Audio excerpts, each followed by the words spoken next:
selamat datang. Kemudian, pertanyaan nomor 2 itu terkait dengan masih ada di tata kelola koleksi perpustakaan, yaitu perpustakaan secara rutin melakukan pengadaan dan juga penambahan koleksi untuk mendukung kebutuhan akademik sesuai dengan perkembangan ilmu, kurikulum, dan permintaan sivitas akademika di tahun sebelumnya. Nah, sebetulnya pertanyaan ini juga tidak jauh berbeda dengan yang sebelum-sebelumnya ya, terkait dengan pengadaan dan juga penambahan koleksi. Ini juga sama, teman-teman, bahwa pertanyaan ini ada di semua jenis instrumen di perguruan tinggi. Untuk nilai standarnya memang ada di 3%, jadi semuanya juga berlaku sama. Kemudian untuk penjelasannya, nah biasanya kan teman-teman kalau di akreditasi sebelumnya atau melakukan pengisian instrumen sebelumnya itu kan biasanya berapa tahun terakhir gitu ya, 3 tahun terakhir atau mungkin 1 tahun gitu ya. Nah, untuk instrumen yang terbaru ini memang tidak dicantumkan untuk 3 tahun terakhir. Tetapi kalau misalkan teman-teman ingin melihat konsistensi dari pengadaan atau penambahan koleksi setiap tahun, sebetulnya boleh, silakan dibuatkan saja.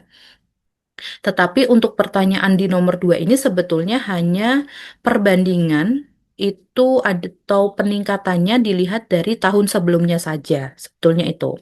Nah, misalkan saya contohkan di sini untuk pengadaan. Nah, pengadaan ini itu boleh dari sumbernya bermacam-macam ya, teman-teman. Kadang pengelola perpustakaan itu masih merasa kebingungan bahwa pengadaan itu harus yang dibeli langsung. Nah, sebetulnya tidak seperti itu. Yang namanya pengadaan koleksi itu beberapa sumber boleh dimasukkan. Dari mulai pembelian langsung dengan anggaran yang dimiliki oleh perpustakaan atau universitas. Kemudian juga kadang mungkin perpustakaan itu mendapatkan hibah atau hadiah. Nah, itu juga boleh dimasukkan. Karena memang pengadaan itu tidak hanya dari pembelian, gitu ya. Sesuai dengan mungkin kebijakan yang sudah disampaikan tadi di pertanyaan nomor 1, pengadaan koleksinya sumbernya dari mana saja. Itu kan biasanya tercantum ya. Jadi bisa jadi pembelian, hadiah, hibah, atau mungkin cara-cara lain gitu ya. Atau sumbangan, itu juga bisa. Misalkan koleksi-koleksi seperti kalau di universitas atau perguruan tinggi itu kan ada koleksi-koleksi berupa skripsi, tesis, dan sebagainya gitu ya. Nah, itu kan juga koleksi, tetapi memang tidak berasal dari anggaran universitas atau perguruan tinggi, tetapi diberikan oleh mahasiswa gitu ya. Nah, itu juga termasuk dari koleksi. Dan bentuk-bentuk dari pengadaan koleksi ini pun tidak sepenuhnya hanya koleksi fisik atau koleksi berbentuk monograf.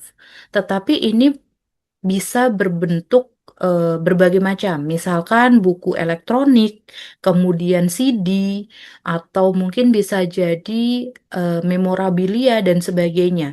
Nah, selama itu menjadi koleksi perpustakaan, maka boleh dicantumkan atau boleh dimasukkan atau dihitung dalam pengadaan koleksi. Misalkan koleksi di tahun 2024 itu perpustakaan memiliki koleksi 3.500. Saya contohkan seperti itu ya. 3.500 judul. Kemudian di tahun 2025 itu melakukan pengadaan koleksi sebanyak 300 judul. Sehingga ada peningkatan koleksinya ya.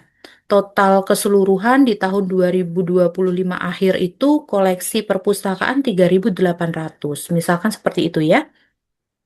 Nah, jadi kita hitung saja untuk peningkatannya berarti kan yang dibeli 300 judul ya. 300 judul dengan pembandingnya atau nilai dari koleksi di awal, koleksi sebelumnya itu ada di 3.500. Sehingga kalau dipersentasekan berarti nilai atau peningkatan atau penambahan koleksi perpustakaan perguruan tinggi itu sebanyak 8,57%. Nah, kenapa instrumen ini tidak menyebutkan angka konkret? Misalkan penambahannya 200 judul, 300 judul. Nah, kadang ini yang menjadi dilema juga bagi kami di Perpustakaan Nasional dan juga penyusun instrumen akreditasi, jika kita tetapkan bahwa koleksi itu berbentuk atau berjumlah konkret seperti angka nominal, itu memang pasti dilematis karena setiap perpustakaan itu belum tentu memiliki kemampuan atau anggaran yang sama. Sehingga kenapa dibuat menjadi persentase? Nah, setidaknya untuk persentase ini pembandingnya adalah jumlah dari koleksi yang dimiliki perpustakaan tersebut. Jadi bisa jadi 3% dari jumlah koleksi di perpustakaan A bisa jadi berbeda jumlahnya dengan 3% koleksi yang ada di perguruan tinggi yang lain. Seperti itu ya. Nah, kemudian silakan disesuaikan saja untuk pilihan jawabannya.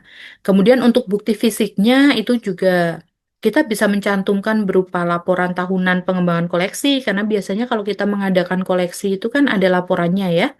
Atau mungkin nanti juga bisa berupa daftar koleksi baru.